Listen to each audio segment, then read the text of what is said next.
అలాగే బండరి రామ్మోహన్ రావు గారు ఉగాదికి మన్నాడు మంత్రివర్గ విస్తరణ ఉండే అవకాశం ఉండబోతుంది అన్నట్లుగా కూడా ఇప్పటికే కొంతమంది పేర్లు కూడా ఖరారైనట్లు టాక్ అనిపిస్తుంది. అయితే నర్సేగౌడ్ గారు చెప్తున్నారు మీ శాఖలు మీరు దగ్గరే పెట్టుకొని ఇంతవరకు ఎవరికి కేబినెట్ విస్తరణ చేయలేదు, అనవసర విషయాలు అనేసి చెప్తున్నారు. అంటే మళ్ళీ రామ్మూర్తి గారు చెప్తున్నారు ప్రజల కోసం వచ్చిన ప్రభుత్వం కాదు అని చెప్పేసి విమర్శించారు. అలాగే బీజేపీ నాయకులు గారు చెప్తున్నారు, పివి రెడ్డి గారు ఎప్పుడో చేయాల్సిన పని ఇప్పుడు చేస్తున్నారు, ప్రజల కోసం ఎప్పుడో చేయాలి, సంక్షేమ పథకాలన్నీ ముందే అమలు కావాలని చెప్తున్నారు. మరి మీ వర్షన్ ఏంటి? బండ రామ్మోహన్ గారు ఏం చెప్తారు? అమ్మ, మీకు స్థానంలో ఉన్న మిత్రుడు మిట్టా నర్సయ్య గౌడ్ గారికి, అట్లాగే పల్లా వెంకటరెడ్డి గారికి, రామ్మూర్తి గారికి, బీఆర్కే న్యూస్ ప్రేక్షకులకు నమస్కారం. వచ్చేది విశ్వావసు నామ సంవత్సరం. కాంగ్రెస్ పార్టీ ఎవరిని విశ్వాసంలో తీసుకుంటుంది, ఎవరిని విశ్వాసంలో తీసుకోదు అనేది వాళ్ళ బాధ. ఉద్దేశం అంటే పార్టీ ముఖ్యమంత్రి దారినబోయే దాని కూడా ముఖ్యమైన మన మంత్రివర్గంలో పెట్టుకోవచ్చు, తర్వాత ఎమ్మెల్యే చేయాలి, ప్రధానమంత్రి కూడా అట్లాగే. కనుక క్యాబినెట్ విస్తరణ అనేది వాళ్ళకి సంబంధించిన అంశం అని కొందరు అనుకుంటున్నారు, కానీ అది ప్రజలకు సంబంధించిన అంశం కూడా. ఎందుకంటే క్యాబినెట్ మినిస్టర్లు ఇప్పుడు 6 ఖాళీలు ఉన్నాయి. 18 చేయాల్సి ఉండే 12 ఉన్నాయి. గత 15 ఏళ్ళుగా 12 మంది మంత్రులతో నడిపిస్తున్నారు. అందులో 2-3 ఉన్నాయి. నేను కేవలం వాళ్ళ రాజకీయ విమర్శలకు పోను, కానీ మంత్రివర్గ విస్తరణలో కాంగ్రెస్ పార్టీకి ఉన్న సవాళ్ళు ఏమిటి, పరిష్కారం ఏంటి చెప్పే ప్రయత్నం చేస్తాను. మొట్టమొదటిది ఏంటంటే ఈ సమతుల్యత, రాష్ట్రంలో సమతుల్యత లేకుండా ఉన్నది. అది సామాజిక సమతుల్యత లేదు, జిల్లాల వారి సమతుల్యత లేదు. దాన్ని సాధించే ప్రయత్నం చేస్తారనుకుంటున్నాను. నర్సయ్య గౌడ్ గారితో ఏకీవిస్తున్నారు ఒక విషయం. ఎందుకంటే ప్రాంతీయ పార్టీలు అన్ని కూడా ఆల్మోస్ట్ ఆల్ ప్రైవేట్ ఆస్తులుగా మారిపోయినాయి. కేసీఆర్ అనుకుంటే మంత్రివర్గ విస్తరణ, లేకపోతే లేదు, అడిగే పాడుగు ఉండదు. అది కేసీఆర్ ఒక్కడే కాదు, ఆ జగన్మోహన్ రెడ్డి కావచ్చు, చంద్రబాబు నాయుడు కావచ్చు, ప్రాంతీయ పార్టీలకు ఆ వెసులుబాటు ఉంటుంది. కానీ జాతీయ పార్టీకి ఆ వెసులుబాటు ఉండదు. రేవంత్ రెడ్డి పని అయిపోయింది, రేవంత్ రెడ్డి పలుకుబడిపోయింది అనే మాటలు కూడా వస్తున్నాయి మన ఎమ్మెల్సీ ఎంపికలు వస్తే. కానీ నేనేమంటున్నానంటే జాతీయ స్థాయి పార్టీకి బీజేపీ కానీ కాంగ్రెస్ కానీ కొన్ని అవరోధాలు ఉంటాయి, కొన్ని ప్లస్ పాయింట్లు కూడా ఉంటాయి. ఇక్కడ 2 ఉన్నాయి. ఒకటి, ఉన్న మంత్రివర్గం కూర్పు ఎట్లా ఉంది ఒకసారి ఆలోచన చేస్తే, ఖమ్మంలో 3 మంత్రులు ఉన్నారు ఒకే జిల్లా. ఒక ఎస్సీ మంత్రి ఉన్నాడు, ఒక రెడ్డి మంత్రి ఉన్నాడు, ఒక కమ్మ, 3 సామాజిక వర్గాలు. అట్లాగా 3 పోతే మిగతా మొత్తం 10 జిల్లాలు, ఉమ్మడి 10 జిల్లాలు చూసుకుంటే 6 జిల్లాలకే ప్రాతినిధ్యం ఉన్నాయి. అందులో వరంగల్కి 2 ఉన్నారు, సీతక్క, మన కొండా సురేఖ. నల్గొండకి 2 ఉన్నారు, 2 రెడ్లే. ఇటు పక్కన ఉత్తమ్ కుమార్ రెడ్డి, అటు పక్కనేమో వెంకటరెడ్డి. మన అట్లాగే మహబూబ్నగర్లో 2 ఉన్నారు. అంటే మన కొడంగల్ నుంచి నేను ప్రాతినిధ్యం వహిస్తున్న వికారాబాద్ అనొచ్చు మన ముఖ్యమంత్రి గారు. కానీ జూపల్లి కృష్ణారావు వాళ్ళిద్దరు ఉమ్మడి మహబూబ్నగర్ జిల్లా పాతది. అట్లా చూసుకుంటే మెదక్ నుంచి ఒక్కరే ఉన్నారు, కరీంనగర్ నుంచి 2 ఉన్నారు. ఈ లెక్కన 5 జిల్లాలు, 4 జిల్లాలని 2 ఉన్నారు, ఒక జిల్లాలో 3 ఉన్నారు, ఒక జిల్లాలో ఒకరే ఉన్నారు. మరి ఆదిలాబాదు, నిజామాబాదు, రంగారెడ్డి, ఉమ్మడి రంగారెడ్డి, హైదరాబాద్, ఈ 4 జిల్లాలకు ప్రాతినిధ్యం లేదు. ఇప్పుడు పెద్ద సమస్య ఏంటంటే, కాంగ్రెస్ పార్టీకి ఉన్న పెద్ద సమస్య ఏంటంటే, ఒకటి, ప్రాతినిధ్యం లేని జిల్లాలని తీసుకోవాలి. ఇప్పటికే కొంచెం మంత్రివర్గాల కూర్పులో సోషల్ ఇంజనీరింగ్ చాలా ఇప్పుడు అవసరం అవుతుంది. సోషల్ ఇంజనీరింగ్ ఎంత అవసరం అవుతుందంటే, అన్ని సామాజిక ఉద్యమాలు వచ్చినాయి, మేమెంతో మాకంతా అంటున్నారు. ఈ దశలో మొన్న ఎమ్మెల్సీ ఎన్నికలు మాత్రం చాలా ఆహ్వానించదగ్గ పరిణామం. ఎందుకంటే ఈ సోషల్ ఇంజనీరింగ్ పాటించారు అక్కడ. ఆఖరికి సిపిఐ కూడా తన సోషల్ ఇంజనీరింగ్ పాటించి ఒక బీసీకి మనకు ఎమ్మెల్సీ ఇచ్చింది. కనుక బీఆర్ఎస్ కూడా మనకు దాసోచినవాడికి. అట్లా చూసుకుంటే మనకు ఈ మొత్తంలో ఇప్పుడు 3 సవాళ్లు ఉన్నాయి. ఒకటేమో జిల్లాల ప్రాతినిధ్యం పెంచాలి, రెండోది సామాజిక సమతుల్యత కూడా పెంచాలి. దీనిలో 2-3 విమర్శలు వస్తున్నాయి. ఒకటి, జిల్లాల ప్రాతినిధ్యం అంటే ఒక రకంగా చెప్పిన నిజామాబాద్ జిల్లా నుంచి సుదర్శన్ రెడ్డి గారికి పెద్దగా ఆటంకం ఉండకపోవచ్చు అనుకుంటా. కానీ కోమటిరెడ్డి రాజగోపాల్ రెడ్డి గారి మీద చాలా విమర్శలు ఉన్నాయి. ఎందుకంటే గతంలో పార్టీ మారిండు, బీజేపీకి పోయిండు, మళ్ళీ ఇక్కడికి వచ్చిండు. కొన్ని హామీలు కూడా వీళ్ళు ఇచ్చారంటున్నారు. ఏది, మన ఎన్నికలకు ముందు వీళ్ళు చేర్చుకునే క్రమంలో వివేక్ వెంకటస్వామి గారికి కానీ, ఇటుపోతే మన రాజగోపాల్ రెడ్డి గారికి కానీ హామీలు ఇచ్చారంటున్నారు. అట్లాగే కొన్ని వేరే జిల్లాల్లో ఎమ్మెల్యేగా ఎన్నిక కాకముందు హామీలు ఇచ్చారంటున్నారు. ఇవన్నీ పెద్ద సవాల్గా మారుతాయని నేను అనుకుంటున్నాను. కానీ ఒకటి, సామాజిక సమతుల్యత పాటించడానికి మాత్రం ఈసారి నర్సయ్య గౌడ్ గారు అన్నట్టు బీసీలకు పెద్దపీట వేస్తారని నేను అనుకుంటున్నాను. అది జరుగుతుందని అనుకుంటున్నాను. కానీ పేర్లన్నీ కూడా బట్టివే అంటున్నాను. ఒకవేళ రాజగోపాల్ రెడ్డి గారికి మంత్రి పదవి ఇస్తే ఒక పెద్ద సవాలు వాళ్ళ ముందట ఉంటుంది. ఎందుకంటే తీర్మాన మల్లన నేను సమర్థించాను, ఆయన భాషను అస్సలు సమర్థించాను, పెద్దగా చూడకూడదు. కానీ తీర్మాన మల్లన ఒక న్యాయము, రాజగోపాల్ రెడ్డికి ఒక న్యాయం అని ముచ్చట వస్తుంది కదా. అట్లాగే ఇప్పటిదాకా పార్టీని పట్టుకుని ఏడ్చిన చాలా మంది ఉన్నారు. ఉదాహరణకు అద్దెకి దయాకర్ గారు 2 సార్లు ఎమ్మెల్యేగా ఓడిపోయిండు, 3వసారి ఇస్తే గెలిచేది. మొన్నటి కాంగ్రెస్ హవాలో తుంగతుర్తి గెలిచేది. నేను రాష్ట్రపతి తిరుగుతుంటాను కనుక ఆ ప్రాంత రాజకీయాలు నాకు బాగా తెలుసు కనుక చెప్తున్నాను. రెండోది ఏంటంటే, మనకు మొదటి 21 మంది గెలిచిన 2014లో కూడా సంపత్ మనకు మహబూబ్నగర్ జిల్లా నుంచి ఆలంపూర్ ఎమ్మెల్యే.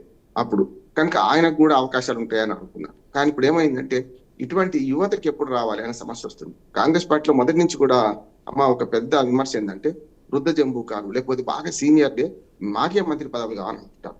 గతంలో చూసాం భార్యాభర్తలు ఎమ్మెల్యేలు, లేకపోతే తండ్రి కొడుకులు ఎమ్మెల్యేలు, ఒకటే కుటుంబంలో ముగ్గురు, బీఆర్ఎస్ లో కానీ ఇటు కాంగ్రెస్ లో కానీ ఆ కుటుంబ రాజకీయాలు చూసినాం మనం. ఇప్పుడు ఏమొస్తుంది విమర్శ అంటే రాజగోపాల్ రెడ్డి విషయంలో అన్నతమ్ముల ఉంటుందా ఒకే జిల్లా నుంచి ఇప్పటికీ ఇద్దరు రెడ్లు ఉన్నారని, ఇంకొక రెడ్డి సామాజిక వర్గానికి ఇస్తారని. సామాజిక వర్గాల పరంగా అవరోధాలు ఉన్నాయి, మనకు జిల్లాల పరంగా అవరోధాలు ఉన్నాయి. వీటిని ఎట్లా అధిగమిస్తారని ఒకటి ఉన్నాయి. మరి మనకు ప్రజలకు సంబంధం ఏంటి? అసలు చర్చ అది జరగాల్సింది కాదు. ఇంతకుముందు మిత్రులు ఇద్దరు చెప్పారు, ఏది రామూర్తి గారు వెంకటరెడ్డి గారు చెప్పారు. అసలు చర్చ అది. ఇవాళ వర్షాలు పడ్డాయి, మొన్నటి అకాల వర్షాలకు వరి పంట మొత్తం నాశనం అయిపోయింది. అట్లాగే సన్నవడ్లు వస్తున్నాయి, 500 బోనస్ ఇవ్వాల్సి ఉంది. గత బోనస్ మొన్న 1200 కోట్ల రూపాయలు మొన్న విడుదల చేశారు. ఏది పోయిన సంవత్సరం పంట, పోయిన కారు పంటకు. మరి దీనికి ఎట్లా ఉంటారు, కొనుగోలు కేంద్రాలు ఎట్లా తెరుస్తారు, వీటి మీద చర్చ జరగాల్సిన అవసరం ఉంది. ముఖ్యంగా విద్యాశాఖ మంత్రి లేరు, అది ఖచ్చితంగా నింపాల్సిందే. హోమ్ మినిస్టర్ లేడు, అత్యాచారాలు జరుగుతున్న రకరకాల జరుగుతుంది, అన్ని ముఖ్యమంత్రి చూసుకోలేడు కదా. ఒక్కటి ఏమైందంటే ముఖ్యమంత్రికి కూడా పెద్ద సవాల్ ఏంటంటే తన మాట ఎవరు వింటలేరు అనే మాట వస్తున్నది.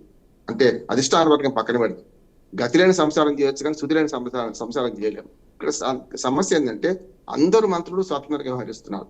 ముఖ్యమంత్రితోని సయోధ్యతో లేరు, ముఖ్యమంత్రితోని ఒక రకంగా సామరస్యం కూడా లేదనే మాట వస్తున్నది. ఎందుకంటే ఎవరికి వారు ఏమైనా వాళ్ళు మాట్లాడుతున్నారు. కనుక అధిష్టానం కూడా దీన్ని సీరియస్ గా తీసుకొని నిన్న నలుగురు రమ్మన్నది, ఒక్కరో ఇద్దరు రమ్మలే. నిన్న ఉప ముఖ్యమంత్రిని, ముఖ్యమంత్రిని, ఉత్తమ్ కుమార్ రెడ్డి గారిని, పిసిసి అధ్యక్షుడు నలుగురు రమ్మన్నది. కనుక అధిష్టానం ఇప్పుడు కొంత సీరియస్ గా తీసుకుందని అనుకుంటున్నాను. 15 నెలల పుణ్యకాలం కాస్త గడిచింది. ఇప్పుడు అసలు నిజమైన పరిపాలన మొదలు కావాలంటున్నాను. కొత్త సంవత్సరంలోనే, విశ్వాస సంవత్సరంలోనే, క్రోధినామ సంవత్సరం, క్రోధిలో అందరు తిట్టుకున్నారు, కొట్టుకున్నారనే పరిస్థితి అయిపోయింది. రకరకాల కేసులు పెట్టుకున్నారు. ఇప్పుడైనా సరే వచ్చే సంవత్సరం నవోదయం కావాలి, కాంగ్రెస్ పార్టీకి ఫుల్ ప్లేజ్ మంత్రివర్గం రావాలనుకుంటున్నాను. కానీ నలుగురికే ఇస్తారంటున్నారు. ఎప్పుడు కూడా పెడతానంటే ఆశ, కొడతానంటే భయం ఉంటుంది. ఇంకో ఇద్దరికి అవకాశం అట్లా ఉంచితే మాత్రమే కొందరు అసంతృప్తులు చల్లారుతారని, ఇంకా మీకు అవకాశం ఉంది అని అట్టి పెట్టుకోవడం జరుగుతుందని నేను అనుకుంటున్నాను. ఎప్పుడు ఏ పార్టీ కూడా మొత్తం మంత్రివర్గం విస్తరణ చేయదు, కానీ చేస్తే మాత్రం ప్రాంతీయ పార్టీలు చేసినాయి గతంలో చూసాం కదా. కానీ విమర్శ మాత్రం కరెక్ట్ గా అంటున్నాను. ఏది ప్రాంతీయ పార్టీలుగా ఉన్న బీఆర్ఎస్ కానీ గతంలో మీకు మంత్రివర్గం లేదంటున్నారు కదా. మరి 2 నెలలు 3 నెలలు ఒక్కడే ఇద్దరే, ఒక హోమ్ మినిస్టర్, ఒక ముఖ్యమంత్రి, ఇద్దరే చేశారు. అంతకుముందు లేడీ మినిస్టర్స్ లేరు. ఏది 2014 నుంచి 18 వరకు. అంటే ఒక్కవేళ అడుగు చూపెడితే 4 వేలు ఎడు చూపెడితే కనుక ఆ విమర్శ పక్కన పెడితే ప్రజా సమస్యలు పట్టించుకునే తీరిక ఇంకా ఈ ప్రభుత్వం చేసుకోలేదు అనుకుంటున్నాను. అందుకని ఒక మాట చెప్పి ముగిస్తాను. నేను విజయోత్సవాలు జరుపుకుంటున్నాను. విజయోత్సవాలు ఎవరికి వస్తుంది, ఎందుకు వస్తుంది జరుపుకుంటున్నారు? ఎప్పుడైనా సరే పండుగలు సంవత్సరానికి ఒకసారి, ఉగాది పండుగ 3 సార్లు రాదు. అట్లాగే విజయోత్సవాలు కూడా ఒకసారి డిసెంబర్ జరుపుకున్నారు. మళ్ళీ ఇప్పుడేం అవసరం వచ్చింది? నేను తనికెళ్ళ భరణి సినిమాలో డైలాగ్ ఉంటది, ఎత్తిప్రాస కలవడానికి, మా చెల్లికి మళ్ళీ మళ్ళీ పెళ్లి అంటాడు. అంటే మా చెల్లికి మళ్ళీ పెళ్లి అన్నట్టు ఎత్తిప్రాస కలవడానికి అన్నట్టు ఇప్పుడు విజయోత్సవాలు జరుపుకునే అవకాశం కాదంటున్నాను. ఓ మాట సమర్థించుకోవచ్చు కాంగ్రెస్ పార్టీ వాళ్ళు. ఏమనంటే మేము ఎస్సీ మన జనాభా లెక్కలు తీసినాం, ఎస్సీ వర్గీకరణ పూర్తి చేసినాం, అట్లాగే బీసీల దాని బిల్లులు పాస్ చేసినామని. ఇది ఇళ్ళకి ఇంకా పండుగ కాలేదు. ఇళ్ళకే పండుగ చేసుకుందాం అనుకుంటే మరి ఒక్కోసారి పండుగ కాకపోవచ్చు కదా. అందుకని అధిష్టాన వర్గం సీరియస్ గా తీసుకునే విషయాలు 4-5 ఉన్నాయి. రేపు ఏప్రిల్లో ఒక మేధో మదం పెట్టేది ఉంది. ఇక్కడ దాదాపు 70-80 దేశాల వాళ్ళు వస్తున్నారు. ఆ సంగతి ఒకటి ఉన్నది. అట్లాగే తెలంగాణ ఇప్పుడు వచ్చేది ఎండాకాలం. 3 సమస్యలు ఈ ప్రభుత్వం మీద ఉన్నాయి. ఒకటి, ఎండాకాలంలో మంచినీటి కొరత వస్తున్నది. ఇప్పటికే చాలా గ్రామాల్లో ట్రాక్టర్లు పెట్టుకుంటున్నారు, రకరకాలుగా తెచ్చుకుంటున్నారు. రెండోది, ఇప్పటికి కూడా రైతు బంధు, రైతు భరోసాగా మార్చిన తర్వాత ఒకటి ఎగ్గొట్టారు. రెండోది కూడా ఇప్పుడు 4 ఎకరాలు కూడా పడలేదు ఇంకా. మరి అది రైతుల మీద ఉన్నది. ఇంకోటి, పంచాయతీ ఎన్నికల నుంచి మున్సిపాలిటీ అట్లా జిల్లా పరిషత్ వరకు జరపాల్సి ఉన్నది. మరి బీసీ రిజర్వేషన్లకు దీనికి ఉంటే ఎట్లా లెంక గెలుస్తుంది? ఇప్పుడు ఇంకా ఏడాదైనా జరిగే పరిస్థితి లేదు. అందుకని 3 డిక్లరేషన్ల గురించి ప్రజలు అడుగుతున్నారు. ఇప్పుడు ఒకటి వరంగల్ డిక్లరేషన్, రైతు డిక్లరేషన్. అందులో రైతు డిక్లరేషన్ లో ఒకటి మాత్రమే సగం అమలైంది. ఏది రైతుల రుణమాఫీ కూడా అందులో గ్యారంటీలో లేదు, అది వేరేగా ఇచ్చింది. వీళ్ళు వరంగల్ చెప్పాలని రైతులకు ఇచ్చిన దాన్ని 12,000 కౌలు రైతులకు ఇస్తానన్నారు. దానికి 3 సార్లు డెడ్ లైన్ మార్చారు ఇప్పటిదాకా, అది జరగలేదు. అట్లానే రైతు డిక్లరేషన్ లో ఉన్న 4-5 అంశాలు, రైతు భరోసా 15,000 అన్నారు, 12 అన్నారు, 12 పోయి మన పంచమండవులు ఎంతమంది అంటే మంచం కోళ్ళ వాళ్ళే 3, 2 అని కొట్టేసినట్టు. రెండోది యూత్ డిక్లరేషన్, మన సరూర్ నగర్ సభ సాక్షిగా ప్రియాంక గాంధీ గారు ఇచ్చారు. దానిలో నిరుద్యోగ వృత్తి ఇస్తాన్నారు 4,000, అది ఎక్కడ పోయిందో తెలియదు. మూడవది బీసీ డిక్లరేషన్ కామారెడ్డి సందర్భంగా. వీటి అన్ని మీద ప్రశ్నలు వస్తున్నాయి ప్రభుత్వాలకు. వస్తాయి, ప్రభుత్వాలు ఉన్నప్పుడే వస్తాయి కదా. ఇప్పుడు ఏం బీఆర్ఎస్ పార్టీని అంటాను, ఇప్పుడు ఎట్లాగో కాంగ్రెస్ పార్టీ అధికారంలో ఉంది కనుక అధికార పార్టీకి కాసిన చెట్టుకే రాళ్ళు పడతాయి. ఇవాళ బీసీ డిక్లరేషన్ కూడా 42% చట్టబద్ధత కల్పిస్తా అన్నారు. అది సాధ్యం కాదంటున్నాడు. ఎన్ని చెప్పినా కూడా ఈ రేపొద్దున చాలా అవరోధాలు. ఎస్సీ రిజర్వేషన్ విషయంలో మాత్రం సుప్రీంకోర్టు ఒప్పుకున్నది, కేంద్ర ప్రభుత్వం ఒప్పుకున్నది. కేంద్ర ప్రభుత్వం చట్టం చేయక తప్పదు, అది గ్యారంటీ ఇవాళకప్పుడు రేపు అమలు అవుతుంది. కానీ బీసీ రిజర్వేషన్ విషయంలో పెద్ద సవాల్ ఉంది కనుక ఈ ప్రభుత్వాన్ని నడపడంలో ఇప్పటి నుంచి ప్రభుత్వం మొదలైందని నేను అనుకుంటున్నాను. ఇప్పటిదాకా 2 ఫ్లెక్చర్స్ ఉన్నాయి వీటికి. గతంలో 57,000 ఉద్యోగాలు ఇచ్చినామంటే అలా 40,000 ఉద్యోగులు పాతవే. ఒక రకంగా వాళ్ళు తప్పు చేసాం, మేము ఇస్తామనుకొని వచ్చే ఆశ పెట్టుకుంటూ వచ్చే ఎలక్షన్ అనుకున్నారు, వాళ్ళు వాయిదా వేసుకున్నారు, నష్టపోయింది వాళ్ళే బీఆర్ఎస్ ప్రభుత్వం. కనుక ఇప్పుడు ఆ 40,000 ఉద్యోగాలు పాతవే. మరి 2 లక్షల ఉద్యోగాలు ప్రతి సంవత్సరం ఇస్తా అన్నారు కదా, అది ముందుకు వస్తుంది. ఇప్పుడు నేను ఉద్దేశం ఏంటంటే ఇప్పటి నుంచి పరిపాలన మొదలుపెట్టి ఏవైతే అభివృద్ధి కార్యకలాపాలు ఇప్పటిదాకా శంకుస్థాపన పక్కన పెట్టండి, ఆచరణకు వచ్చిన ఫ్లైఓవర్లు కానీ మొత్తం రాష్ట్రంలో ఇప్పటిదాకా ప్రారంభోత్సవాలు చేస్తున్నారు, ఇవన్నీ కూడా గతకాల ప్రభుత్వం చేసిన వాటికి కొనసాగింపు మాత్రమే. ఇప్పుడు నిజమైన కొనసాగింపు కావాలంటే ఇక్కడి నుంచి ఖచ్చితంగా ఉంటుంది. సర్పంచ్ పోతే కొత్త సర్పంచ్ రాగానే పాత పథకాలు ప్రారంభోత్సవం చేస్తాడు.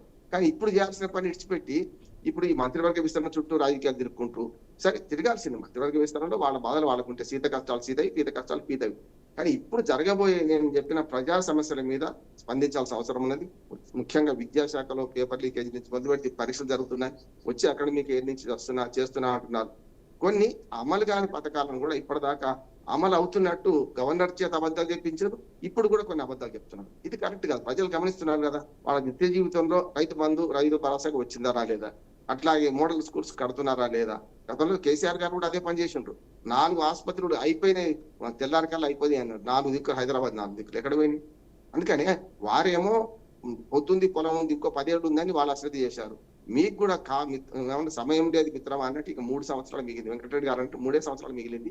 ఈ 3 సంవత్సరాల మీదైన ముద్ర చూపెడితే ప్రజలు ఆదరిస్తారు, లేకపోతే గ్రాఫ్ ఇంకో రకంగా పెరుగుతుంది. ఒక రకంగా బీజేపీకి పోవచ్చు, రేపు మళ్ళీ ప్రతిపక్ష పార్టీగా బీఆర్ఎస్ కే పోవచ్చు. కానీ అధికారం శాశ్వతం కాదు అనే విషయాన్ని గమనించాల్సిన అవసరం ఉంది. ముఖ్యమంత్రి గారు కూడా ఒక రకంగా చెప్పాలంటే చిన్న వయసులో అనుభవం లేకున్నా ఆయన ముఖ్యమంత్రి వచ్చింది, దీన్ని కాపాడుకోవాల్సిన అవసరం ఉంది. ఒక తనదైన ముద్ర వేయాల్సిన అవసరం ఉంది అంటున్నారు. కాంగ్రెస్ పార్టీ గతంలో రాజశేఖర రెడ్డి అంటే, ఎన్టీ రామారావు అంటే, కేసీఆర్ అంటే కొన్ని ఉదాహరణలు కనపడతాయి మనకి. ఏదైనా సరే వాళ్ళ విమర్శలు ఉన్నప్పుడు రేవంత్ రెడ్డి గారు కూడా తనదైన ముద్ర వేసుకొని పరిపాలన చూపెడితే మంచిగా ఉంటది. లేకపోతే తుమ్మితే ఊసిపోయే ముక్కులాగా రేపు పొద్దున మా కాంగ్రెస్ పార్టీ ఎన్ని తెలియదు, కానీ ముఖ్యమంత్రి మారుతారని ఒక పుకార్లు కూడా వేసుకున్నాయి. మరి ఈ విషయంలో కాంగ్రెస్ పార్టీ అంతర్గత వ్యవహారం కావచ్చు, కానీ ప్రజలకు సంబంధించిన అంశం కదా. ఢిల్లీకి పోయిన ప్రతిసారి కూడా మరి ముఖ్యమంత్రి ఒక రకంగా ప్రయత్నం చేస్తున్నాడు, మోడీని కలుస్తున్నారు, మన కేంద్ర మంత్రులను కలుస్తున్నారు. ఫలితాలు వస్తలేవు కదా అని సమస్య. ఫలితాలు వస్తే ఇవ్వకపోవడానికి మనం బీజేపీకి తప్పడదాం, కాదంటలేదు. కానీ ఫలితాలు వచ్చే దిశగా ప్రయత్నాలు చేస్తున్నారా, లేకపోతే అడుగుతూనే ఉంటామని అడిగి వస్తాం కానీ అయితే లేదంటారా అనేది అనేది ఉన్నది. ఏదైనా ఇప్పుడు అభివృద్ధి మోడల్ చూపించాల్సిన బాధ్యత ప్రభుత్వానికి ఉన్నది. 15 నెలలు దాటిపోయింది, హనీమూన్ పీరియడ్ గడిచిపోయింది, ఓ సంవత్సరం 6 నెలలు అది కూడా గడిచిపోయింది. కనుక ఇప్పుడైనా సరే ప్రభుత్వం సక్రమ మార్గాల్లో పనిచేసి ప్రజలకు సేవలు అందిస్తారని నేను కోరుకుంటున్నాను. రైట్. బండారు రామ్మోహన్ రావు గారు.